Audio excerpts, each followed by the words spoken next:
മാന്യമായ ഭാഷ ഈ ഫ്ലോറിൽ ഉപയോഗിക്കണം. മാന്യമായ ഭാഷ ഈ ഫ്ലോറിൽ ഉപയോഗിക്കണം. എന്തും പറയാനുള്ള പാർട്ടി ഓഫീസ് അല്ല ഇത്. ശ്രീ അൽകുമാർ മനസ്സിലായിക്കോണം. ഈ ഫ്ലാഷ് ബാക്ക് അല്ല, ഞാനൊന്ന് പൊട്ടിച്ചിരിച്ചോട്ടെ കേട്ടോ. ആദ്യം ഒരു 14 മിനിറ്റായിട്ട് നിങ്ങളിങ്ങനെ തകർത്തോണ്ടിരിക്കുകയാണല്ലോ.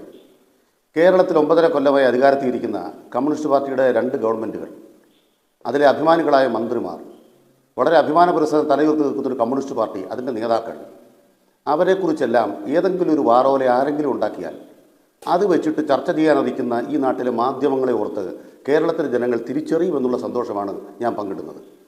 നമ്മൾ എന്തെല്ലാമാണ് ഇവിടെ കേട്ടുകൊണ്ടിരിക്കുന്നത്, എന്തെല്ലാമാണ് കണ്ടുകൊണ്ടിരിക്കുന്നത്. എന്നിട്ട് നിങ്ങളിപ്പോൾ PG സുരേഷ് കുമാർ 4 വട്ടം ചോദിച്ചല്ലോ, ഏതോ ഒരു മന്ത്രി, ഏതോ ഒരു പദ്ധതി, പിന്നെ എന്താ മസാല ബോണ്ടോ? ഞാൻ സുരേഷ് കുമാറിനോട് ചോദിക്കാം, നിങ്ങൾക്ക് ഈ മസാല ബോണ്ട് മനസ്സിലായിട്ടില്ലേ?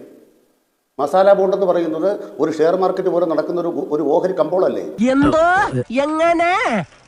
അതിൻ്റെ ഭാഗമായിട്ട് ഇവിടെ ഓപ്പൺ സെയിലല്ലേ? അതിൽ ഈ പറയുന്ന ഏതെങ്കിലും വ്യക്തിക്ക് എന്താ കാര്യം? ആരെങ്കിലും വിഡ്ഢിത്തരം എഴുന്നേറ്റ് എന്തെങ്കിലും എഴുതി കൊടുത്താൽ അവിടെ അതിൻ്റെ അറ്റത്ത് പിടിച്ച് മസാല ബോർഡിനെ കുഴപ്പത്തിലാക്കി. മാധ്യമപ്രവർത്തകനാണെങ്കിൽ അല്പം വിവരം വേണം. ഞാൻ സുരേഷ് കുമാറിനോട് പറയുന്നത് വിവരമില്ലാഞ്ഞിട്ടല്ല, നിങ്ങളുടെ കമ്മ്യൂണിസ്റ്റ് വിരുദ്ധ ഭ്രാന്തും മുതലാളിമാരെ പീഡിപ്പിക്കാനുള്ള നിങ്ങളുടെ ജ്വരയുമാണ് ഈ മസാല ബോണ്ട്. അതിൽ എന്താ മസാല ബോണ്ടിൽ എന്താ? എന്തെങ്കിലും കിട്ടിയ ഉടനെ മാർക്സിസ്റ്റ് പാർട്ടി കിട്ടി ചാമ്പാൻ നടക്കരുത്. കവി തല്ലുവാങ്ങിയിട്ടേ പോകുന്നു. എന്തും പറയുന്ന ഒരു ഓണറുടെ കീഴിലാണല്ലോ നിങ്ങൾ ഇരിക്കുന്നത്. എന്തും പറയുന്ന ഒരു ഓണറുടെ കീഴിലാണല്ലോ നിങ്ങൾ ഇരിക്കുന്നത്. 60 കൊല്ലം ഞാൻ വീണ്ടും മര്യാദയ്ക്ക് താങ്കളോട് പറയാണ്, പാർട്ടി കമ്മിറ്റികൾ സംസാരിക്കുന്ന രീതിയിൽ തരംതാണ ഭാഷ ഈ ഫ്ലോറിൽ വന്ന് പ്രയോഗിക്കരുത്. വാക്കുകൾ സൂക്ഷിച്ച് ഉപയോഗിക്കണം. ഏഷ്യാനെറ്റ് ചെയ്യുന്ന പോലെ തരംതാണ പരിപാടി ഈ നാട്ടിൽ ആരും നടത്താറില്ല. അത് കാണുമ്പോൾ ഞങ്ങൾ സ്ഥാപനത്തെയും ചർച്ച നയിക്കുന്ന ആളുകളെയും മര്യാദയില്ലാതെ ഇകഴ്ത്തുന്ന രീതിയിലും മോശം പദങ്ങളും പറഞ്ഞാൽ അത് കേട്ട് വിഴുങ്ങിയിരിക്കുന്ന ആളുകളല്ല ഇവിടെ ഇരിക്കുന്നവർ. അതുകൊണ്ട് പറഞ്ഞാണ് താങ്കൾക്ക് ഉത്തരം പറയാം. നിങ്ങൾ 14 മിനിറ്റ് ഇവിടെ വിളമ്പിയത് വിഴുങ്ങാൻ വന്ന ഒരാളല്ല ഞാൻ. എന്റെ പാർട്ടിക്ക് അത് വിഴുങ്ങേണ്ട സൗകര്യമില്ല. ഞങ്ങളെ അങ്ങനെ ചർച്ചയ്ക്ക് വിളിക്കണ്ട. അല്ലല്ല, നിങ്ങൾ വിളിച്ചിട്ടാ വന്നേ. നിങ്ങളോട് വർത്താനം പറയാൻ ഞാൻ പറയട്ടെ. എന്നാ പിന്നെ വിഴുങ്ങാൻ കേട്ടോ. നിങ്ങളിവിടെ വിളമ്പിയത് എന്താണ്? നിങ്ങൾ വിളമ്പിയത് കേരളത്തിൻ്റെ അഭിമാനമായ മസാല ബോണ്ട് വിവാദത്തിലായി. അപ്പോൾ നിങ്ങളൊരു മാധ്യമപ്രവർത്തകർക്ക് അല്പം തലയ്ക്ക് വെളിവ് വേണ്ടേ? ഈ മസാല ബോണ്ട് എന്ന് പറഞ്ഞ പരിപാടി ഏതെങ്കിലും ഒരു രാജേഷ് കൃഷ്ണ അവിടെ പോയിരുന്ന ഉണ്ടാകുന്ന സാധനമാണോ? നിങ്ങൾ കേരളത്തിനെതിരാണ് ഏഷ്യാനെറ്റ്. നിങ്ങൾ കേരളത്തിലെ ആദ്യത്തെ ചാനലായിട്ട് ഒരു മസാല ബോണ്ട് എന്ന് ഒരുത്തം പറഞ്ഞു വിടുന്നത് അതിൻ്റെ അറ്റത്ത് പിടിക്കുകയാണ്.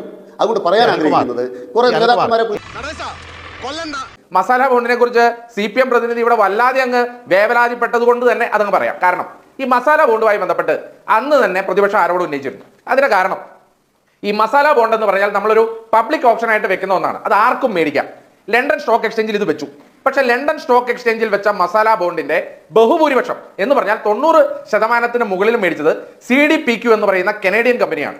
ഈ കനേഡിയൻ കമ്പനി എന്ന് പറഞ്ഞാൽ SNC ലാവലിന് ഇൻവെസ്റ്റ്മെന്റ് ഉള്ള കമ്പനിയാണ് ഈ CDPQ. ഇത് അന്ന് തന്നെ ഞങ്ങൾ പറഞ്ഞു, ഈ കമ്പനിക്ക് വേണ്ടി സ്പെസിഫൈ ചെയ്ത് ഡിസൈൻ ചെയ്തതുകൊണ്ടാണ് ലണ്ടൻ സ്റ്റോക്ക് എക്സ്ചേഞ്ച് പോലെ അനേക 10,000 പങ്കെടുക്കുന്ന സ്റ്റോക്ക് എക്സ്ചേഞ്ചിൽ ഈ CDPQ എന്ന് പറയുന്ന ഒരു സിംഗിൾ കമ്പനി തന്നെ കേരളത്തിലെ മസാല ബോണ്ടിന്റെ 2,150 കോടിയുടെ 90% മുകളിലും ഈ കമ്പനി തന്നെ മേടിച്ചത്. അതിൽ ഗൂഢാലോചന ഉണ്ടായിരുന്നു. അതുമാത്രമല്ല, അതിൽ ഓവർ ഇൻട്രസ്റ്റഡ് ആയിട്ടാണ് നമ്മൾ അത് മേടിച്ചത്. കാരണം 9.7 തൊട്ട് 9.8% വരെ പലിശ എന്ന് പറഞ്ഞാൽ അന്ന് മാർക്കറ്റിലുള്ളതിനേക്കാൾ അധികമായ പലിശയിലാണ് ഇത് മേടിച്ചത് എന്നും അന്ന് തന്നെ പ്രതിപക്ഷം ആരോപിച്ചതാണ്. ആ മസാല ബോണ്ടിന്റെ പണം നമ്മൾ തിരിച്ചടച്ചതിലല്ല പ്രശ്നം. ഇപ്പൊ എന്താണെന്ന് പറഞ്ഞാൽ ഈ മസാല ബോണ്ടിന്റെ പണം നമ്മൾ തിരിച്ചടച്ചു. നമ്മൾ പല പണങ്ങൾ മേടിക്കാറുണ്ട്, കുറെ തിരിച്ചടയ്ക്കാറില്ല, കുറെ കേസ് നടത്താറുണ്ട്. മസാല ബോണ്ടിന്റെ പണം കൃത്യമായി തിരിച്ചടച്ചു. അപ്പൊ അന്ന് വന്ന ആരോപണമാണ് SNC ലാവ്ലിൻ കമ്പനി അവരൊരു ഡ്യൂബിയസ് കമ്പനിയാണ്. കാരണം എന്താണ്? ആ കമ്പനിയുമായി ബന്ധപ്പെട്ട കേസ് ഇന്നും ഈ കേരളത്തിന്റെ മുഖ്യമന്ത്രി പിണറായി വിജയന്റെ തലയ്ക്ക് മുകളിലുണ്ട്.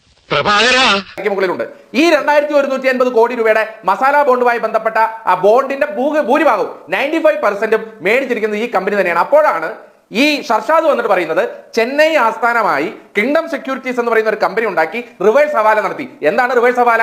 ഈ കമ്പനി, അതായത് അദ്ദേഹം ഉദ്ദേശിച്ചത് ഇതാണ്, ഈ മസാല ബോണ്ടിന് മേടിച്ച പണം, ആ പണം അത്രയും അതിന്റെ കമ്മീഷനും മറ്റുമായ തുക ഈ ചെന്നൈ ആസ്ഥാനമായ കമ്പനി വഴി റിവേഴ്സ് ഹവാല എന്ന് പറഞ്ഞാൽ കേരളത്തിൽ നിന്ന് അന്യദേശത്തേക്ക് പണം കടത്തുക എന്നുള്ളതാണ് ഇല്ലീഗൽ ബേസിൽ. റിവേഴ്സ് ഹവാല എന്ന് പറഞ്ഞാൽ അന്യദേശത്ത് നിന്ന് പണം കേരളത്തിലേക്ക് അല്ലെങ്കിൽ ഇന്ത്യയിലേക്ക് ഇല്ലീഗലായി കടത്തുക എന്നുള്ളതാണ്. അങ്ങനെ റിവേഴ്സ് ഹവാലയായി മസാല ബോണ്ടിലെ കമ്മീഷൻ പണം തിരിച്ച് കേരളത്തിലെ മന്ത്രിമാരുടെയും രാഷ്ട്രീയ പ്രമുഖരുടെ അക്കൗണ്ടിൽ എത്തിയിട്ടുണ്ട്. ആ അക്കൗണ്ടിന്റെ രേഖകൾ അറിയാമെന്നും അതിന് കൊടുത്ത OTP അറിയാമെന്നും ഒരു വ്യക്തി വന്ന് ഇപ്പോൾ പറയുകയാണ്. അതാണ് ഇതിലെ പ്രധാനപ്പെട്ട പ്രശ്നം. എന്താണ്? കിട്ടേണ്ടതൊക്കെ കിട്ടിയല്ലോ, സമാധാനമായല്ലോ.